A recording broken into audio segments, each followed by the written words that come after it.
और मन में आता था, कम से कम 10-15 तस्वीरें थी अलग अलग, और मन में आता था कि अगर इस तस्वीर को माथा नहीं टेका तो ये नाराज हो जाएगा। तो उस डर की वजह से उसके आगे को झुकना पड़ता था। हालेलुया।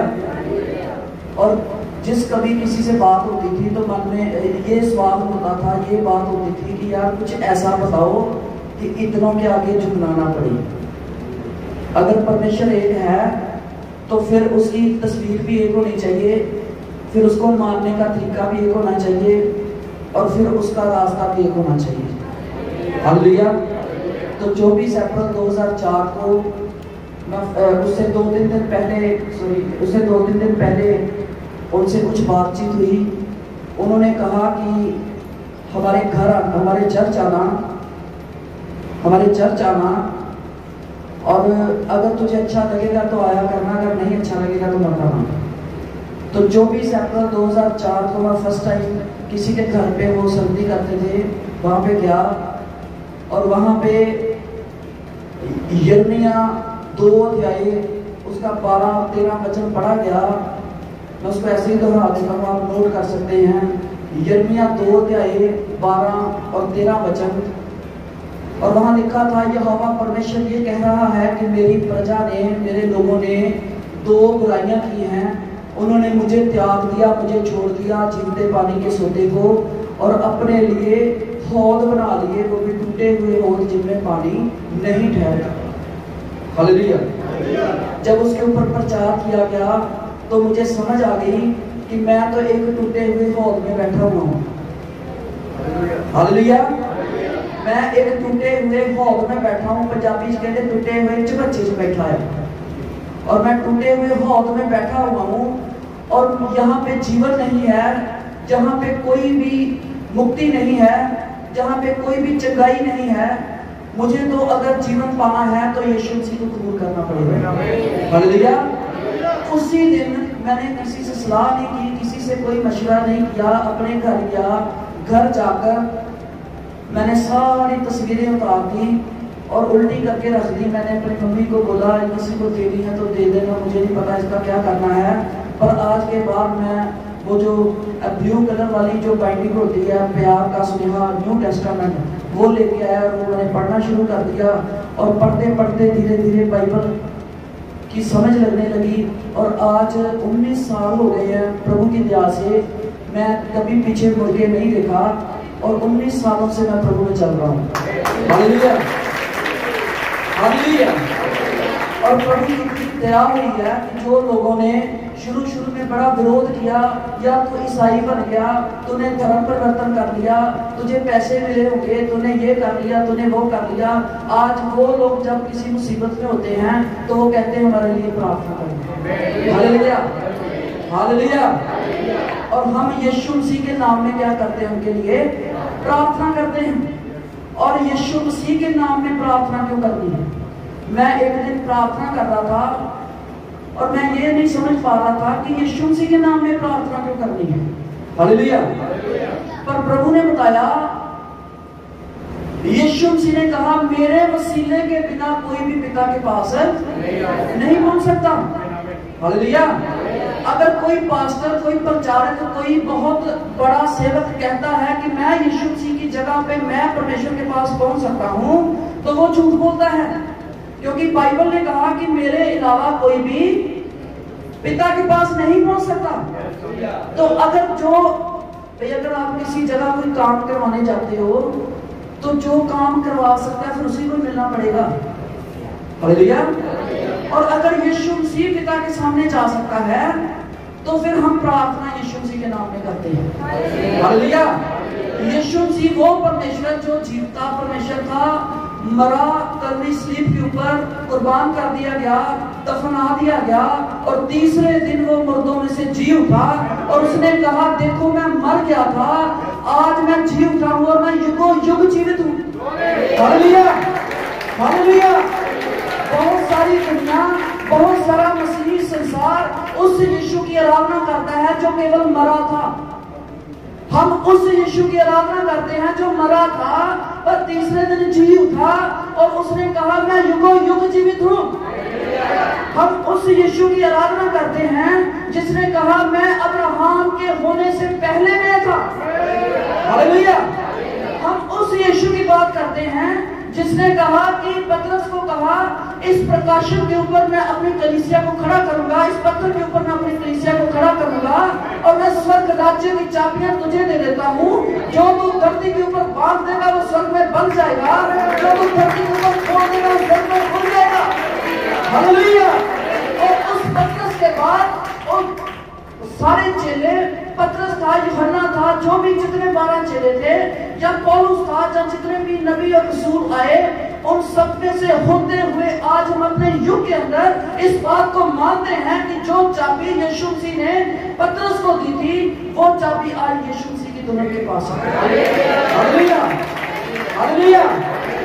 और अगर आपके पास वो परमेश्वर का दिया हुआ अधिकार है तो फिर आज आप परमेश्वर के भेदों को समझ सकते हैं। हालेलुया।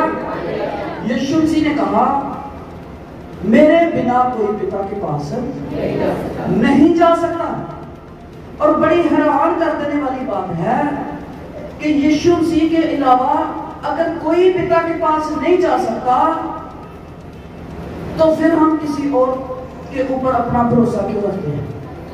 हालेलुया। लोग अपने प्रचारकों के ऊपर अपना भरोसा रखते हैं, लोग अपनी संस्थाओं के ऊपर अपना भरोसा रखते हैं, पर हमारा वचन कहता है, जो यीशु मसीह का वचन है, यह कहता है आकाश के नीचे मनुष्य के दरमियान कोई दूसरा नाम नहीं दिया गया। हालेलुया। कोई दूसरा नाम नहीं दिया गया जिसके कारण हम बच सकते हैं। हालेलुया। मैं भाई इधर इसलिए खड़ा नहीं हो रहा हूं कि ये थोड़ा हाइट में ज्यादा है और आपको सब समझ लग रही है। हालेलुया। अगर आपको कोई बात समझ ना आए तो आप मुझे पूछ सकते हैं, मैं कोशिश करूंगा थोड़े समय के अंदर अपने विषय को क्लियर कर दूं। हालेलुया। हालेलुया। एक बार भाई हो सकता है, देखो मैं अपने आप को बहुत कम मानता हूँ, हो सकता है आप सब जहाँ जो बैठे हो मेरे से ज्यादा जानते हो, मेरे से ज्यादा प्रार्थना करते होंगे और आपके प्रचारक ने आपको बहुत कुछ मेरे से ज्यादा आपको सिखाया होगा, तभी आप इधर बैठे हैं। और मैं किसी को कुछ नहीं सिखा सकता हूँ, ना ही मेरे पास कुछ है कि मैं आपको दे सकता हूँ, पर हमारे पास सबसे उत्तम परमेश्वर का वचन है और मैं सिर्फ वचन से ही बात कर सकता हूँ। हालेलुया। क्योंकि बाइबल ने कहा हर एक मनुष्य झूठा है, केवल मसीह का वचन सच्चा है। और अगर मैं मसीह के वचन के अलावा कोई बात करता हूँ तो फिर मैं गलत हूँ। हालेलुया। अगर मैं मसीह के वचन से बात करता हूँ तब आप जरूर आमीन बोलना। हालेलुया। तब आपने क्या बोलना है? आमीन बोलना है। आमीन बोलने से आप उस वचन के साथ सहमति जता देते हैं। आप कहते हैं हाँ जो बोला जा रहा है सही है, मैं इसके साथ हूँ। हालेलुया। हालेलुया। और जैसे आपके भाई, आपके प्रचारक भाई बोल रहे थे कि जब तक आप आमीन नहीं बोलते हो तो आप रिसीव नहीं करते। हालेलुया।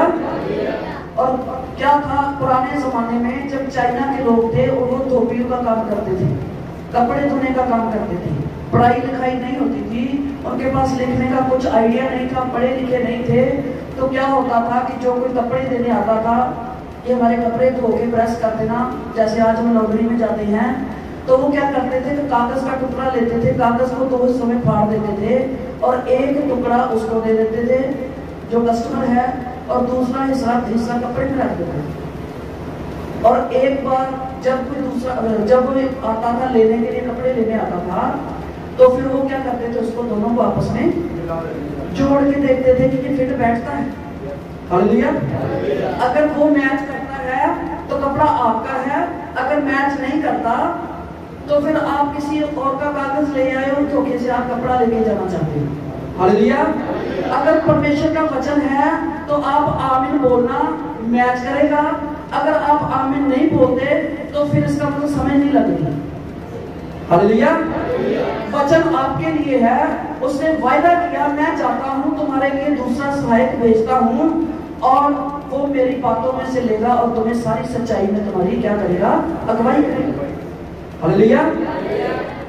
बहन गाना गा रहे थे, गीत गा रहे थे प्रभु की महिमा के लिए। अलीशा जैसे तुमने अलीशा को दिया दुगना मसा, भेज पाक रूह का मसा, कुछ ऐसे लफ्ज थे। हालेलुया। मेरे भाई बहनों, अलीशा का समय है, अलीशा के लिए दूसरा दोहरा मसा ही मिलेगा। अगर प्रभु ने शाम को समय दिया तो देखेंगे दूसरा दोगुना मसा अलीशा को ही मिलेगा, पर उसके लिए एक शर्त रखना बड़ी जरूरी है। हालेलुया। अलीशा को कहा गया कि तू मेरी तरफ देखते रहना है। हालेलुया। किसी मनुष्य को नहीं देखना, किसी प्रचारक को नहीं देखना, बस एलिया को देखते रहना। हालेलुया। शाम को देखेंगे, आज हमने प्रभु के वचन में से पढ़ा है, संत पौलुस जिसने नए नियम का ज्यादा हिस्सा जो है वो संत पौलुस ने लिखा। इस बाइबल में कोई भी ऐसी किताब नहीं जो यीशु ने खुद लिखी हो। हालेलुया। सारी पुस्तक 66 इसकी बुक्स हैं, 66 किताबों में से कोई भी एक किताब ऐसी नहीं है जो यीशु ने खुद लिखी हो। ये तो उसने अपने नबियों और रसूलों के द्वारा, प्रेरितों के द्वारा लिखवाई है। हालेलुया। और कोई भी बात ऐसी नहीं है जो एक प्रेरित ने लिख दी हो और दूसरे प्रेरित ने उसको काट दिया हो। एक प्रॉफिट ने, एक नबी ने लिख दी हो, शुरू में मूसा ने लिख दी हो और यशायाह ने आकर कहा हो नहीं नहीं नहीं ऐसा नहीं लिखना चाहिए, और मत्ती ने लिख दी हो और पौलुस ने कहा हो नहीं नहीं नहीं ऐसा नहीं लिखना चाहिए। ये सारी बाइबल जो है संपूर्ण है और एक दूसरे के सहायता के लिए है, और इसको कहते हैं एक सारता में चलती है। हालेलुया। ये कंट्रोवर्शियल नहीं है, कोई भी आयत वचन की कोई भी एक लाइन दूसरी आयत को काटती नहीं है। अगर परमेश्वर की योजना है तो सब एक सारता में है। अगर आप कहाँ कुछ पढ़ते हो, कहाँ कुछ पढ़ते हो और आपको लगता है कि ये तो एक दूसरे के विपरीत लिखा हुआ है, ये आयतें आपस में काटती हैं, तो फिर आप उस सही आत्मा में नहीं हो जिसने इसे लिखवाया है। हालेलुया। और बाइबल ने कहा, संत पौलुस ने कहा, मेरे भाई बहनों मैं विश्वास करता हूं कि आप पौलुस को प्रेरित मानते हो। हालेलुया। कितने लोग हैं जो संत पौलुस को प्रेरित मानते हैं? हालेलुया। कितने लोग हैं जो सारे प्रेरित जो यीशु के साथ थे और जिन्होंने बाइबल में लिखा है, जो सब कुछ लिखा, संपूर्ण लिखा है। मैं एक बार एक प्रचारक से बात कर रहा था, उसने कहा कि मैं पौलुस की ये बात नहीं मानता, मैं पतरस की ये बात नहीं मानता। फिर मैंने उसको कहा कि 4 जो सुसमाचार हैं, मत्ती, मरकुस, लूका, यूहन्ना, उस तक अपनी बाइबल रख, बाकी बाइबल फाड़ के मुझे दे दे, क्योंकि ये तो प्रेरितों ने लिखी। हालेलुया। तो बात कहने की ये है, संत पौलुस ने कहा मैं बड़ा आश्चर्य हो जाता हूं, मैं बहुत हैरान हो जाता हूं कि आप उस सुसमाचार को छोड़कर जो हमने आपको बताया, आप किसी और सुसमाचार की तरफ भागे चले जाते हैं। हालेलुया।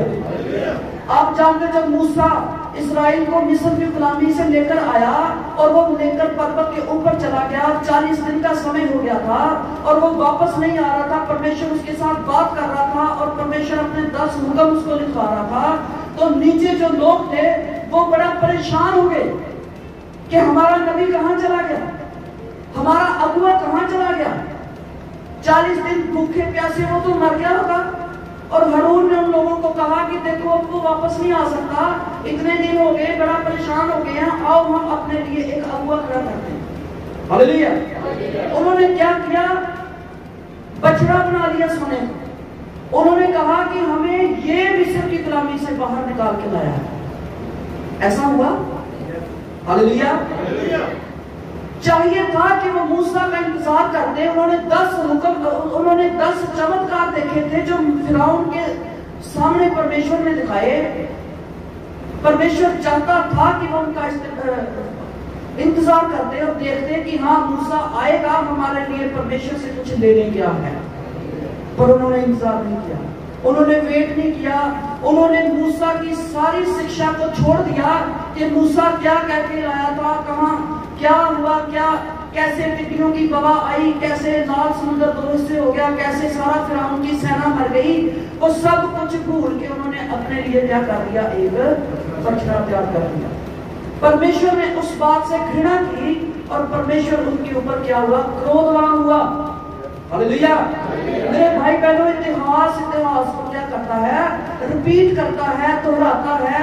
इजराइल ऐसे ही रहा, जैसे परमेश्वर उनके ऊपर दया करता था, वो परमेश्वर थोड़ी देर बड़े खुश होते थे, फिर बाद में फिर वो नबियों के खिलाफ, परमेश्वर के खिलाफ बुड़बुड़ करते थे, उसके खिलाफ काम करते थे, परमेश्वर फिर उनके ऊपर क्रोधित होता था। इसी वजह के कारण 40 दिन का सफर जो था वो 40 साल में पूरा हुआ। हालेलुया। 40 साल लग गए और परमेश्वर ने उन 20 लाख लोगों में से जो मिस्र से निकले सबको रास्ते में नाश कर दिया। केवल उनमें से 2 लोग वायदा किए हुए धरती पर पहुंचे, बाकी सारे वो लोग थे जो पहुंचे जो नए रास्ते में जन्म लिए लोग थे। Hallelujah, hallelujah. क्यों? क्योंकि परमेश्वर ने उनको नाश क्यों किया? क्योंकि परमेश्वर का जो तैयार किया हुआ मुक्ति का मार्ग था, तैयार किया हुआ परमेश्वर का जो डिक्लेयर किया हुआ रास्ता था, वो उसके खिलाफ क्या करते थे, बुड़बुड़ करते थे, फुसफुसाते थे, उनके खिलाफ बात करते थे। हालेलुया। और ये शुरू से होता आया है। यीशु मसीह जब धरती के ऊपर था तो वो सारा ओल्ड टेस्टामेंट, सारा पुराना नियम जो यीशु मसीह की गवाही के लिए था, हालेलुया, जो यीशु मसीह के बारे में लिखा हुआ था, जब वो सामने था तो उसको पहचान नहीं पाए। उन्होंने कहा हमें इस आदमी की क्या चाहिए, मौत चाहिए, इसको सलीब दे दो। वो उसके ऊपर हमेशा कोई ना कोई दोष ढूंढना चाहते थे। वर्तमान को अक्सर क्या होता आया है, बाइबल क्या सिखाती है, जितना भी नूह के समय में आप देखते हैं, नूह का क्या हुआ, विरोध हुआ।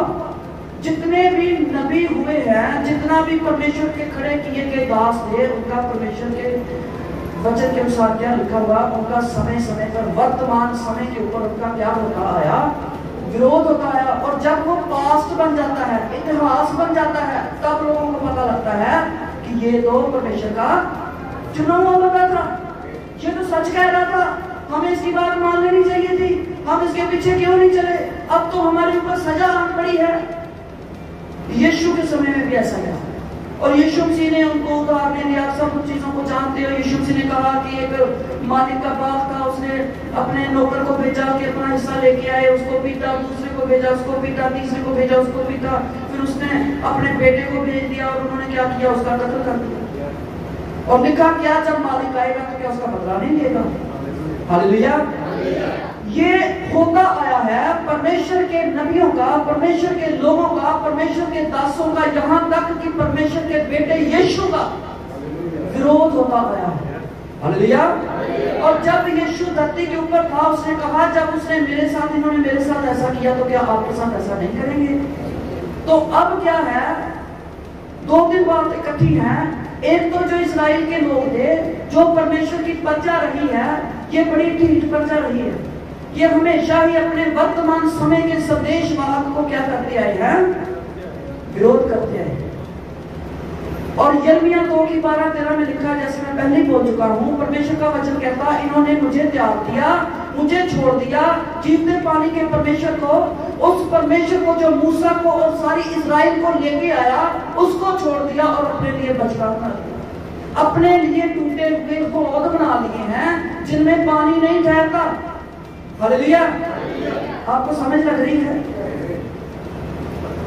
तो कुछ ऐसा तो नहीं कि समझ ना लग रही और मैं ऐसे बोलता चला जाऊं। Hallelujah, hallelujah, hallelujah, hallelujah. और वचन कहता है वर्तमान समय में हमारा जो विषय है हमारा वर्तमान समय में संदेशवाहक को देखना। हालेलुया। वर्तमान समय में संदेशवाहक को, जब परमेश्वर के जन को, जब परमेश्वर को, परमेश्वर की आवाज को देखना, सुनना। प्रकाशित वाक्य में जगह जगह लिखा हुआ है, सारी कलीसियाई कालों में, जिनके कान हो वो सुने। परमेश्वर का आत्मा कलीसिया को क्या कहता है? जिनके कान हो वो सुने। आत्मा कलीसिया को क्या कहता है? कान तो सबके होते हैं, पर नहीं, आत्मा के कान जो आपको आत्मिक कान दिए गए हैं वो सबके पास नहीं है। अगर परमेश्वर के दिए हुए कान सबके पास हैं तो फिर वो परमेश्वर के वचन को सुनते हैं। वो दुनिया का म्यूजिक नहीं सुनते, वो दुनिया की बातें नहीं सुनते, वो दुनिया का गाली गलौज नहीं सुनते, वो दुनिया के ठट्ठेबाजी ऐसी ऐसी चीजें नहीं सुनते। हालेलुया। जिनको परमेश्वर के कान दिए गए हैं उनको केवल परमेश्वर के वचन की आवाज सुनाई देती है। और एक सांप है जिसके पास कान नहीं होते। Hallelujah, hallelujah. और जहां पौलुस ने कहा, मैं हैरान होता हूं, मैं बड़ा आश्चर्यचकित होता हूं कि आप उस सुसमाचार को जो हमने आपको दिया, आप उसके अलावा किसी और बातों की तरफ ऐसे ही पहुंच जाते हैं। मेरे भाई बहनों, आज के समय में हम देखते हैं, एक तो समय था जब कभी सुनते थे कि हाँ वहां पे एक चर्च है, फला फला गांव में, फला फला शहर में, फला फला मोहल्ले में एक चर्च है। पर आज तो हर मोहल्ले में चर्च है, आज तो हर गली में चर्च है, आज तो जिसके पास चर्च नहीं है वो अपने घर में सभा कर रहा है। सब प्रभु की महिमा के लिए कहते हैं, कर रहे हैं, अच्छी बात है, प्रभु सबको आशीष दे। हालेलुया। पर प्रभु ने कहा, संत पौलुस ने कहा, आप उस सुसमाचार को छोड़कर जो हमने आपको दिया, आप किसी और की तरफ ऐसे ही घूम जाते हैं। हालेलुया। इसका मतलब है कि संत पौलुस के समय में भी लोग थे जो जगह जगह जाकर प्रचार करते थे और लोगों को अपनी तरफ लेके आते थे और लोगों को इस हालेलुया, लोगों का ध्यान वो सच्चाई की तरफ से हटवा देना चाहते थे। क्या मैं सही कह रहा हूं? इसको लिखने की तभी जरूरत पड़ी। उसने कहा, क्यों आप उस सुसमाचार को छोड़कर जो उत्पत्ति की किताब से लेकर प्रकाशित वाक्य तक दिया गया है, मेरे भाई बहनों, आप उन सुसमाचार को छोड़कर क्यों किसी ऐरे गहरे की आवाज ऐसे सुनते रहते हैं? हालेलुया। ये आदम बाग में भी ऐसा ही हुआ। आदम को, उसकी पत्नी को एक ही हुक्म दिया गया, सारे फल खा सकते हो, एक फल नहीं खाना, भले और बुरे की ज्ञान का वृक्ष जो है उसमें से नहीं खाना। पर क्या हुआ, एक आया और उसने कहा, देखो मैं अच्छा प्रचारक हूं, अगर आप इस फल से खाओगे तो आप परमेश्वर जैसे बन जाओगे, आपकी समझ खुल जाएगी, आप बहुत अच्छी हो जाओगे, आपको अपने प्रचारक की तरफ, आपको अपने परमेश्वर की तरफ ध्यान देने की जरूरत नहीं है, आपको संपूर्ण वचन मानने की जरूरत नहीं है, आप मेरी भी बात सुनो। और उसने फल खा लिया और अपने पति को भी खिला दिया और उसका रिजल्ट आप देखते हो कि आज हम धरती के ऊपर पापी पैदा हो रहे हैं। हालेलुया। पर परमेश्वर का ये इंतजाम नहीं था। परमेश्वर पाप की संतान नहीं चाहता था, परमेश्वर आत्मा की संतान चाहता था। हालेलुया। और क्या हुआ, यहां संत पौलुस कहता है कि अब मैं बड़ा हैरान होता हूं कि ठीक है जी, आप चर्च जाते हो, आप प्रभु की आराधना करते हो, एक प्रचारक आता है, वो कहता है मैं भी चर्च जाता हूं, आप मेरी भी सुनो, और आप चर्च से सुन लेते हो। हालेलुया। और आप ये भी नहीं देखते कि वो जो बोल रहा है, जो सिखा रहा है, वो बाइबल के साथ मैच करता है कि नहीं करता है। क्योंकि अंत के दिनों में यीशु ने कहा, अंत के दिनों में झूठे भविष्यद्वक्ता, झूठे नबी, झूठे मसीह खड़े होंगे जो इतने आश्चर्य कर्म दिखाएंगे, इतने अचंभे दिखाएंगे। लोग वचन सुनना पसंद नहीं करते जी। लोग कहते नहीं, हमारा कैंसर वहां से ठीक हो चुका है। लोग कहते हैं हमारा जी वहां पे हमें औलाद मिली, हमारा वीजा लग गया, हमारा ये हो गया, हमारा वो हो गया। अच्छी बात है, ये सब यीशु के नाम में संभव है, बट उससे उत्तम है कि आप यीशु की आवाज सुनो जो बाइबल में लिखी है। हालेलुया। हम अक्सर कहते हैं कि यीशु मसीह को सब मानते हैं, यीशु मसीह को सब मानते हैं, पर यीशु मसीह की कम मानते हैं।